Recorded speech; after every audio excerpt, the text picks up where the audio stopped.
எல்லோருக்கும் வணக்கம். நான் Malini. Welcome to cook with Malini. நம்ம இன்னைக்கு ரொம்பவே டேஸ்டி அண்ட் ஈஸியான ஆந்திரா ஸ்டைல்ல மாங்காய் புளியோதரை தாங்க பார்க்க போறோம். மாங்காய் சீசன் இருக்கும்போது இந்த மாதிரி கண்டிப்பா செஞ்சு பாருங்க. ரொம்பவே டேஸ்டா இருக்கும். ஸ்கூல் லஞ்ச் பாக்ஸ் எல்லாம் ரொம்பவே பெர்ஃபெக்ட்டா இருக்குங்க. ரொம்ப ஈஸியா ஒரு 10-15 நிமிஷத்துல டக்குன்னு ரெடி பண்ணிடலாம். இப்ப எப்படி செய்யறதுன்னு பாக்கலாங்க. மாங்காய் புளியோதரை செய்யறதுக்கு நான் இன்னைக்கு இந்த மாதிரி கிளிமூக்கு மாங்காய் தான் எடுத்திருக்கேங்க. இதுல பாதி காய் மட்டும் நான் யூஸ் பண்ணிக்க போறேன். மாங்காய் எந்த அளவு புளிப்பு இருக்கோ அதுக்கு தகுந்த மாதிரி நீங்க பார்த்து யூஸ் பண்ணிக்கோங்க. மாங்காயை நல்லா துருவி தனியா எடுத்து வச்சுக்கலாங்க. நான் மாங்காவோட தோல் எடுத்துட்டு நல்லா துருவி வச்சிருக்கேங்க.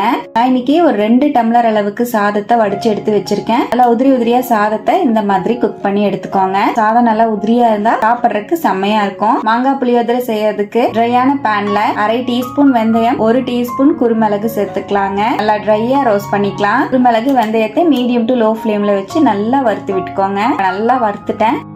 இந்த அளவுக்கு நல்லா ஃப்ரை ஆனோன்னு இதை அப்படியே வெளியே எடுத்துடலாம். சூடு நல்லா ஆறுனதுக்கு அப்புறமா பவுடர் பண்ணி எடுத்து வச்சுக்கலாங்க. இது இருக்கட்டும். இப்ப அதே பேன்ல 2 டேபிள் ஸ்பூன் ஆயில் ஆட் பண்ணிக்கலாங்க. 1 டேபிள் ஸ்பூன் வேர்க்கடலை சேர்த்துக்கலாம். நல்லா வதக்கி விட்டுக்கலாம். வேர்க்கடலை நல்லா கிரன்ச்சியா பருபடணும். அந்த அளவுக்கு வறுத்து விட்டுக்கோங்க. வறுத்த வேர்க்கடலையா இருந்தாலும் நீங்க நல்லா வறுத்துக்கோங்க. நான் பச்சை வேர்க்கடலை தாங்க சேர்த்திருக்கேன். பாருங்க, வேர்க்கடலை நல்லா வறுபட்டுருச்சு. இதோடவே 1 டேபிள் ஸ்பூன் கடலை பருப்பு, 2 டீஸ்பூன் உளுத்தம் பருப்பு சேர்த்துக்கலாம். 1 டீஸ்பூன் கடுகு சேர்த்துக்கலாம். நல்லா ஃப்ரை பண்ணிக்கலாம். மாங்காய் புளியோதரைக்கு தாளிப்பு தான் நல்ல டேஸ்ட் கொடுக்கும்.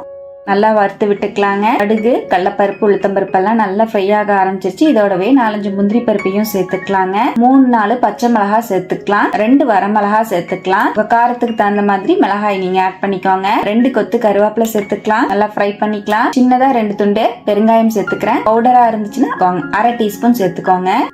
நல்லா வதக்கி விட்டுக்கலாங்க. இப்ப இதோடவே நம்ம துருவி வச்சிருக்கிற மாங்காய் சேர்த்துக்கலாம். நல்லா மிக்ஸ் பண்ணிக்கலாம். மாங்காயையும் சேர்த்து ஹை ஃபிளேம்ல வச்சு ஒரு 2 செகண்ட் நல்லா கலந்து விடுங்க. மாங்காய் சீக்கிரமாவே சாஃப்டா வதங்கிடும். 1/2 டீஸ்பூன் மஞ்சள் பொடி, 1 டீஸ்பூன் உப்பு சேர்த்துக்கலாம். நல்லா மிக்ஸ் பண்ணிக்கலாம். பாருங்க, மாங்காய் எல்லாம் நல்லா சாஃப்டா வதங்கிடுச்சு. இந்த அளவுக்கு நல்லா வதங்கினதுக்கு அப்புறமா இதோடவே வடிச்ச சாதத்துல 2 கப் அளவு சாதம் சேர்த்துக்கிறேன். நல்லா மிக்ஸ் பண்ணிக்கலாங்க. ஹை ஃபிளேம்ல வச்சு 2 செகண்ட் கலந்து விடுங்க. இப்ப இதோடவே நம்ம வறுத்து அரைச்சு வச்சிருக்கிற வெந்தயம் குருமிளகு பொடி சேர்த்துக்கலாம். நல்லா மிக்ஸ் பண்ணிக்கலாம். ஹை ஃபிளேம்ல வச்சு நல்லா கலந்து விடுங்க. அவ்வளவுதான், நல்லா மிக்ஸ் பண்ணிட்டேன். இப்போ ரொம்பவே டேஸ்டி அண்ட் ஈஸியான மாங்காய் புளியோதரை ஆந்திரா ஸ்டைல்ல சூப்பரா ரெடி ஆயிடுச்சு. அல்டிமேட்டான டேஸ்ட்ல இருக்குங்க. குழந்தைங்களோட ஸ்கூல் லஞ்ச் பாக்ஸ்க்கு டக்குன்னு ஏதாவது செய்யணும்னா இந்த மாதிரி லஞ்சுக்கு செஞ்சு பாருங்க. டேஸ்ட் சூப்பரா இருக்கும். நல்ல புளிப்பா, நல்ல காரசாரமா மாங்காய் சாதம் இதே போல ட்ரை பண்ணி பார்த்துட்டு எப்படி வந்ததுன்னு கமெண்ட்ல மறக்காம என் கூட ஷேர் பண்ணுங்க. நம்ம சேனலுக்கு இப்பதான் ஃபர்ஸ்ட் டைம் வந்திருக்கீங்கன்னா சப்ஸ்கிரைப் பண்ணி பக்கத்துல இருக்கிற பெல் ஐகானை பிரஸ் பண்ணுங்க. லைக் பண்ணுங்க. ஃப்ரெண்ட்ஸ் அண்ட் ஃபேமிலியோட ஷேர் பண்ண மறக்காதீங்க ஃப்ரெண்ட்ஸ். தேங்க்யூ.